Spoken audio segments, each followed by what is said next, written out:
نحمده ونصلي على رسول الكريم اما بعد فاعوذ بالله من الشیطان الرجیم بسم الله الرحمن الرحیم. ما مشرانو کشرانو مسلمانانو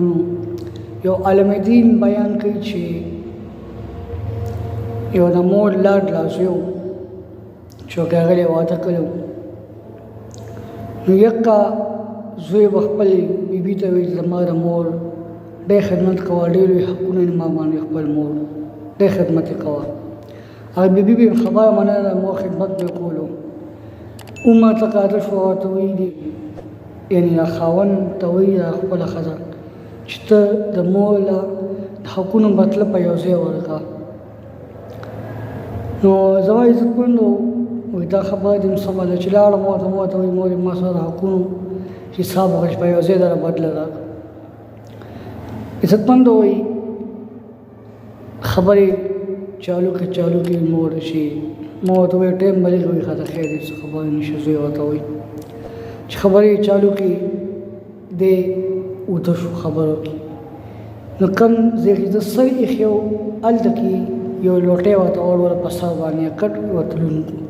وایي زویه کنځل به نه کوې وایي نه کومه چې خبرې کولې بیا چې اوده شو چې کوم ځای کې د خپې پرتې وي د دې الګ یا نري زوی هلته کې اوبه واچولې کټ یې لوند کړو ورته نو زویه کنځل به نه کوې وایي نه کوم خو دې مطلب څه دی تا خو کټ نوم و ماته مور ورته وایي چې زویه ته چې کله ورکوټ وې تا څه په لوند کټ کې 100 کاله زه وده شوی یم دغه وخت کې د هلک وایي چې واقعي د مور حق څوک نشي ادا کولی وروڼو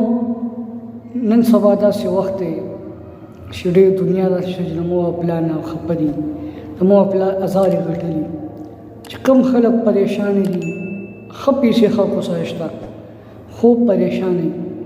د هغې وجه صرف او صرف دا چې د مور پلار نه خفه وي یا دې د مور پلار ازار ګټلي نو زما عزتمندو د مور پلار خدمت کوئ او چې څوک پریشان دي هلاکت سره مخامخ دي نو لاړ شئ مور پلار څو خبرې مور پلار نه معافي وغواړئ مور پلار خدمت کوئ هر پریشانی به الله په خوشحالو بدله کړي انشاءالله الله به دې په بیان باندې عمل کولو توفیق را نصیب کړي وصلی الله تعالی علی خیر خلقه محمد و آله و اصحابه اجمعین برحمتک یا ارحم الراحمین.